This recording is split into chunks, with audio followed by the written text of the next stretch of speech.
వాడు వస్తే వాడు మొక్కను కొట్టడానికి.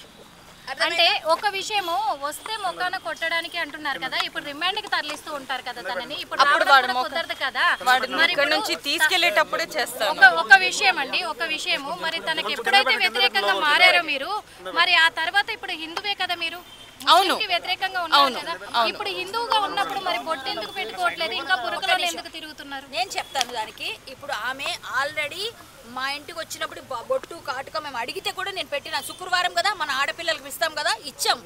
కానీ ఆమె ఏమన్నా తెలుసా, వాడి ఎదురుగానే మేము కీర్తి అవ్వాలి అంతే. నన్ను ఎట్లా పెళ్లి చేసుకున్నాడు, ఈ రిలీజ్ నన్ను వదిలేసి వెళ్ళిపోయి నన్ను అంటే ఎంత తీసేశాడు నన్ను, కాబట్టి వాడి ఎదురుగా నేను తీస్తాను.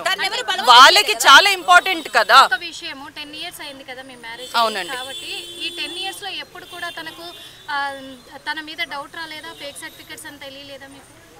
ఈ ఫేక్ సర్టిఫికెట్స్ ఇప్పుడు చేయించుకున్నాడు. వాడికి 26 lakhs ప్యాకేజ్ కావాలని, 26 lakhs ప్యాకేజ్ కావాలని చెప్పేసి ఇప్పుడు 26 lakhs ప్యాకేజ్ కావాలని చెప్పేసి వాడికి ఇన్సైడ్ సాఫ్ట్వేర్ లో జాబ్ వస్తుందని చెప్పేసి వాడు ఇప్పుడు ఫేక్ సర్టిఫికెట్స్ చేయించుకున్నాడు. సిటిజన్షిప్ ఇప్పుడు ఈ డాక్యుమెంట్ ప్రకారం 2018లో వచ్చింది.